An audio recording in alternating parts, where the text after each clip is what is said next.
So if you know me, you know I love a good sound design. Usually what I'll do after I finish editing a video is take a day or even two just to make the sound design, as I think most of the times it's overlooked or just missing.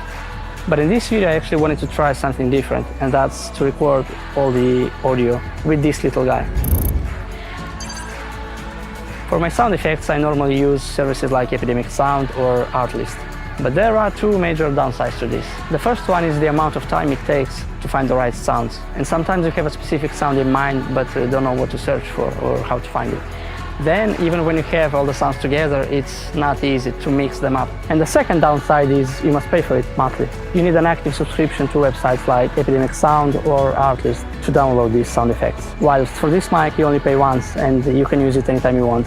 It's also wireless, so you don't need to stay close to the camera to get a clean audio. I'm actually using it right now, so you can see it's a pretty good audio.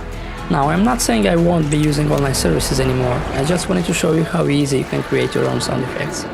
And that's it for me. See you in the next one.